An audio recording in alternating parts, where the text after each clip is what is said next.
Hello, it's Amy, and I'm back again with the Journal of Emily Shore. And today we are on the entry for the 25th of June, 1837, and Emily has returned to Exeter. So, June 25th, which was a Sunday. Mr. W. came to breakfast and spent the day with us. After breakfast, we went into the drawing room, and I read to him several of Keble's hymns. June 26th. Mr. W. came to breakfast as before, and then he took a walk with us.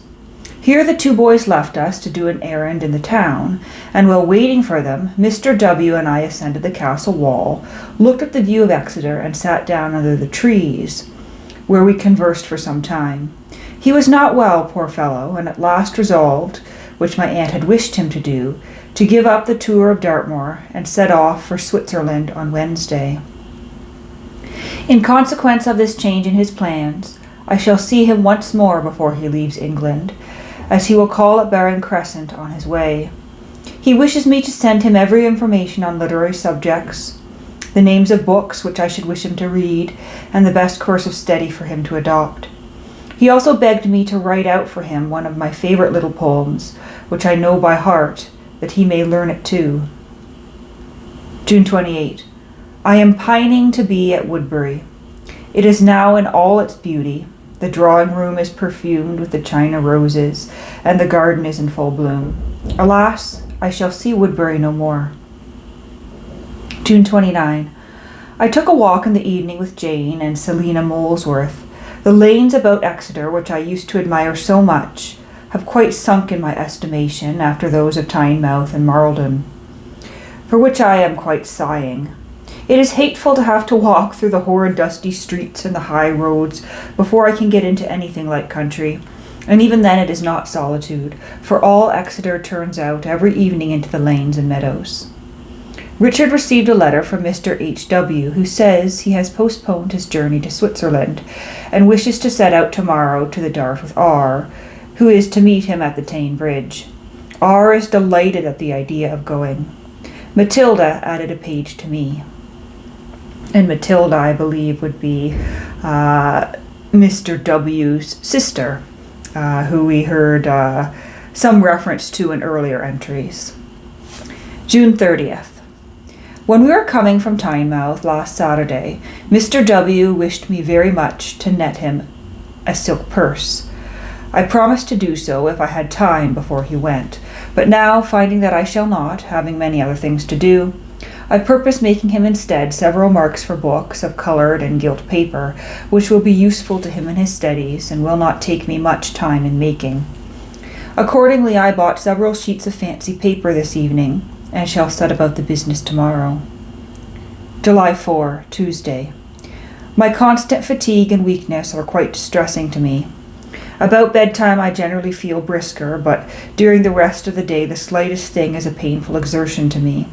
I dread walking upstairs. Both my mind and body feel worn out and exhausted.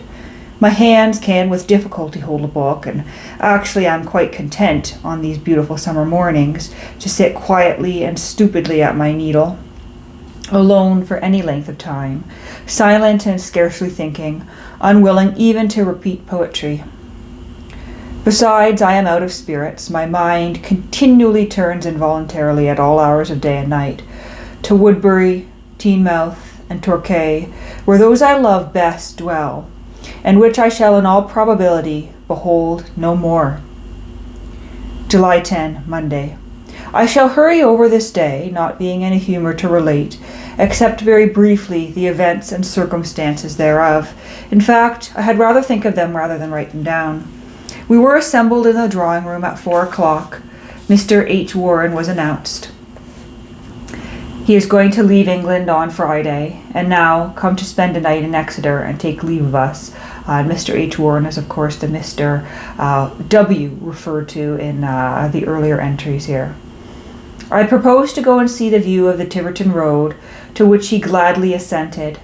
So he, Richard, and I walked to Exeter, took a fly, and drove along that beautiful road, returning by the ravine and the lovely Cowley Road. Mr. W. admired both exceedingly, but did not enjoy it, being unhappy and out of spirits, and in fact he was more employed in talking to me than in looking at the views. I imagine he speaks more confidently to me than to anyone else. He says he has told no one so much about himself, his feelings, views, and wishes. Indeed, I am highly honored.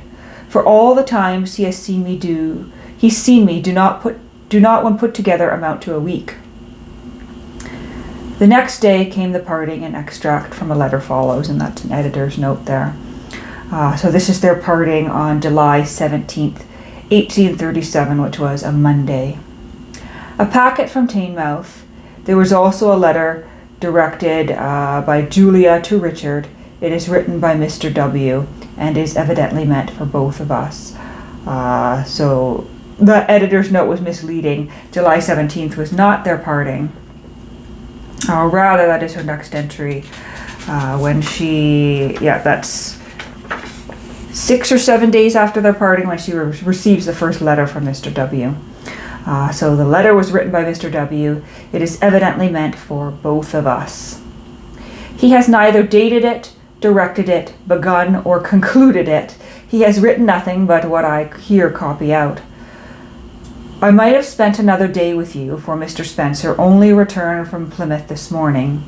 This I regret, but as it must be, as the word goodbye, which like a barrier has sprung up between us, has been spoken, I have to comfort myself with the flattering idea that I am not to be forgotten, that the ties of friendship that have been formed are not to be broken, that we are still to know each other. If you do but know the pleasure, if you but knew the pleasure that this feeling gives me, you would forgive my ruminating on it. Next Saturday I sail in the yacht for Cherbourg, from which place I intend to steam to Rouen. And here the innocent idyll closes. There were some after meetings, but its further progress was stopped, with much suffering to at least one of the parties and some painful correspondence by paternal Prudence.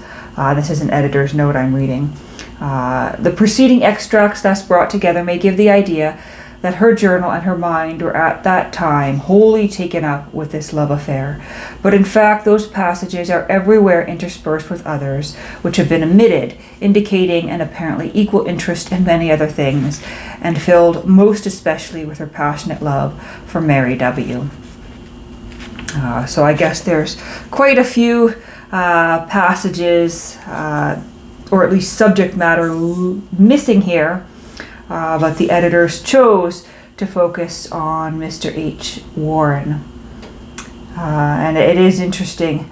Paternal Prudence. Is it her uncle or her own father who kind of put a stop to this love affair? Was it Mr. Warren's father? Or was there nothing there at all? I guess that's an open question. Perhaps it was her poor health, perhaps it was, class and financial arrangements, who knows. But that brings us to the end of this particular chapter. And when we pick up with the next chapter on page 208 here, we will still be in the year 1837. And this will be the entries for July the 18th to December the 27th of that year. And she will continue to be at Exeter, Lauder's House, and Bartley Lodge. But as she said, no return to Woodbury here. And I think, it's partly her health, and partly because their many-year lease on Woodbury was set to end after a certain period of time. And her father didn't seem to have the intention of renewing that lease on that estate. So we'll leave it there for now, and we'll be back tomorrow with, as I said, the next chapter here.